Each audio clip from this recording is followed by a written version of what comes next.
Fatima horror story میں خوش آمدید۔ پہ در پہ واقعات نے دلاور کو پاگل کر کے رکھ دیا۔ اس کا ہنستا وستا گھر کیا تھا؟ اب تو بستی والے اس کے گھر بھی نہیں آتے تھے کہ کیا خبر غزالہ کو کب دورہ پڑ جائے۔ یہی صورتحال میں دلاور غزالہ کو اکیلا نہیں چھوڑ سکتا تھا۔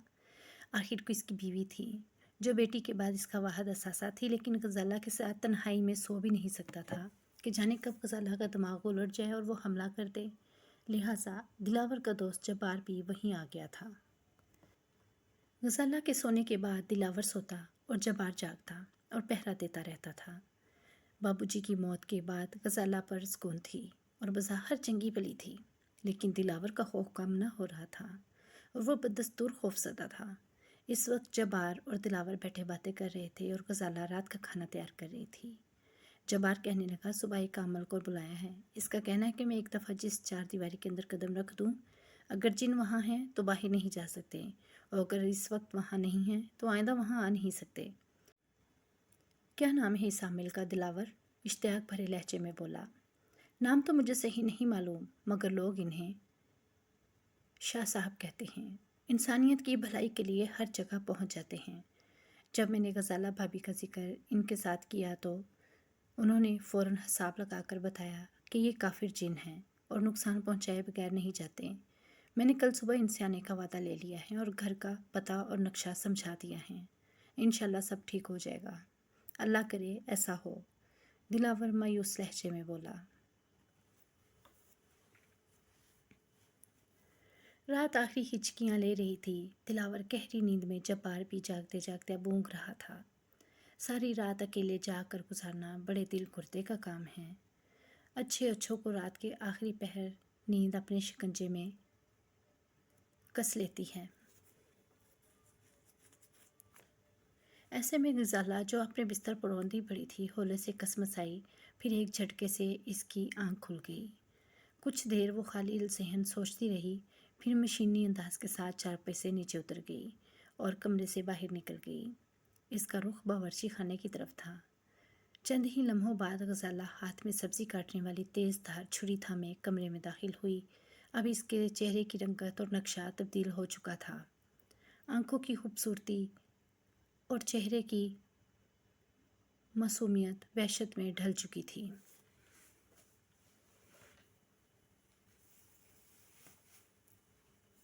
اس کی نظریں چارپائی پر سوئے ہوئے دلاور پر جمی تھیں۔ دائیں ہاتھ میں موجود چھری پر گرفت مضبوط کرتے ہوئے وہ 90 تلے قدموں کے ساتھ بے آواز دلاور کی جانب بڑھ رہی تھی کہ زمین پر اونگتے جبار سے ٹکرا کر گر پڑی، مگر گرتے ہی اس کی نظریں جبار کی گردن پر پڑی اور وہ دلاور کو بھول گئی اور تیز دھار چھری جبار کی گردن میں پوری قوت سے بلند کر کے گھونپ دی۔ غزالہ کے ٹکرانے سے جبار کی آنکھ کھل چکی تھی، مگر اس کے سنبھلنے سے پہلے ہی غزالہ کے اندر موجود نادیدہ قوت اپنا کام دکھا چکی تھی۔ خون کا ایک فوارہ جبار کی شاہ رگ سے اچھل کر نکلا اور کمرہ جبار کی چیخوں سے گونجنے لگا۔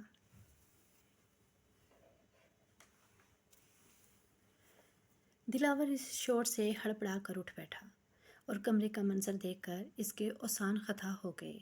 غزالہ جبار کا خون اپنے منہ پر مل رہی تھی اور زبان پر لے رہی تھی، جبکہ دلاور کو اس نے چندہ اہمیت نہ دی۔ دلاور اچھل کر بستر سے نیچے اترا اور غزالہ پر جھپٹا۔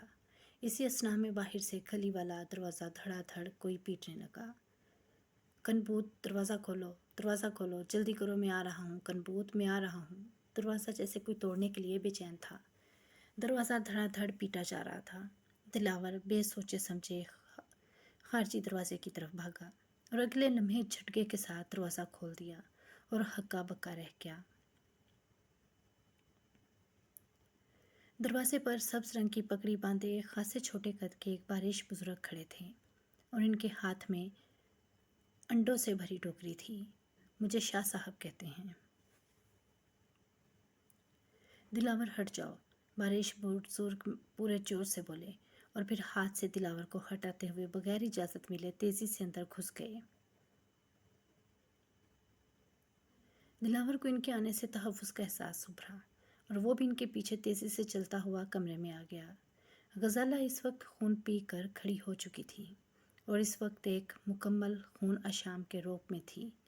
دلاور اس کو دیکھ کر تھرا اٹھا۔ شاہ صاحب اندر داخل ہوتے ہی ٹوکری سے انڈے نکال کر غزالہ پر پھینکنے لگے اور ساتھ ساتھ کنبوت میں تجھے نہیں چھوڑوں گا، تو نے شریف لوگوں کا جینا حرام کر رکھا ہے۔ انڈا جیسے ہی غزالہ کے جسم کو لگتا تو پٹاخہ پھٹنے جیسی آواز ابھرتی اور ساتھ ہی غزالہ کی بھیانک چیخ۔ غزالہ انڈوں کی بارش سے بچنے کے لیے ادھر ادھر بھاگنے لگی، مگر شاہ صاحب مسلسل اسے انڈوں کی یلغار پر لیتے ہوئے تھے اور آہستہ آہستہ کھیر کر اس کو پلنگ کی طرف لا رہے تھے۔ آخرکار غزالہ بے دم ہو کر پلنگ پر گر پڑی اور تیز تیز سانس لینے لگی۔ اس کی سانس کی بھاری آواز سے دلاور کو محسوس ہوا جیسے کوئی درندہ سانس لے رہا ہو۔ غزالہ چاروں شانے چت پلنگ پر لیٹ چکی تھی۔ اب جب بار کیا گلا کٹی لاش کمرے کے فرش پر پڑی تھی اور خون پورے کمرے میں پھیلا ہوا تھا۔ شاہ جی اب ٹوکری سے انڈے نکال کر غزالہ پر پھینک رہے تھے۔ حیرت کی بات یہ تھی کہ ٹوکری اب بھی انڈوں سے لبالب بھری ہوئی تھی۔ کنبوت، میں نے رات ہی پیغام بھجوا دیا تھا کہ انسانوں کی بستی سے دور نکل جاؤ، لیکن تو نے میری بات نہ مانی۔ کمینے! شاہ صاحب اپنے پستہ قد کے ساتھ غصے سے لرز رہے تھے۔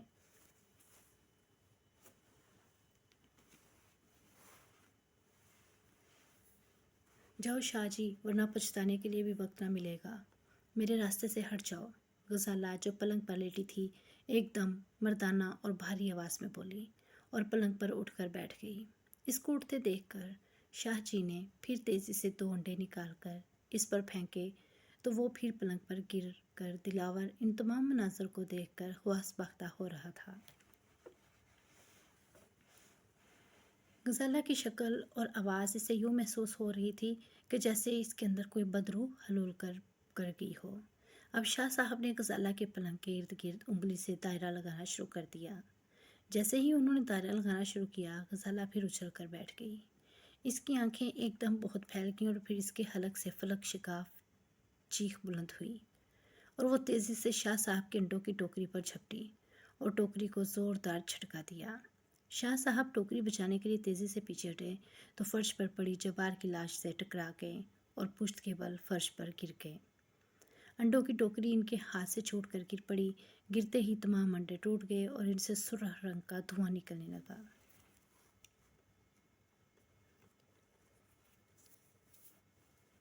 دھوئیں نے پل جھپکنے میں پورے کمرے کو اپنی لپیٹ میں لے لیا اور دلاور کو کوئی شے دکھائی نہ دے رہی تھی۔ اس کو ڈر لگنے لگا کیونکہ شاہ صاحب اور غزالہ دونوں کی آواز نہ آ رہی تھی، لہٰذا دلاور جو دروازے کے پاس ہی کھڑا تھا کمرے سے نکل کر صحن میں آ گیا۔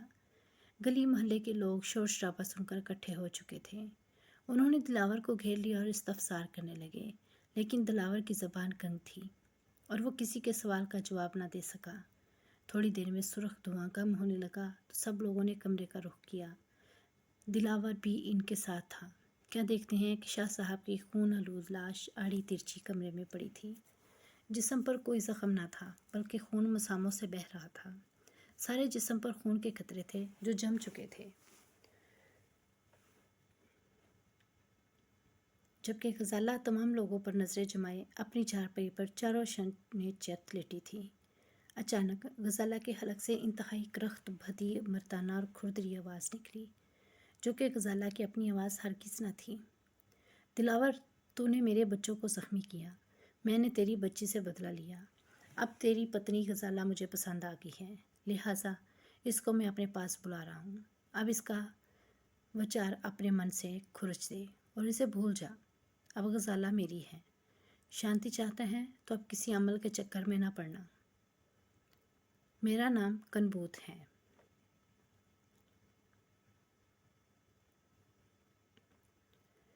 غزالہ چارپائی پر لیٹی دیوانوں کی طرح ہنس رہی تھی اور پھر پورا کمرہ زلزلے سے لرزنا شروع ہو گیا۔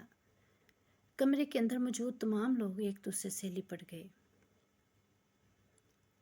غزالہ جس چارپائی پر لیٹی تھی وہ زیادہ لرز رہی تھی اور پھر دیکھتے ہی دیکھتے غزالہ جو چاروں شانے چت لیٹی تھی چارپائی لیٹی تھی وہ زیادہ لرز رہی تھی اور پھر دیکھتے ہی دیکھتے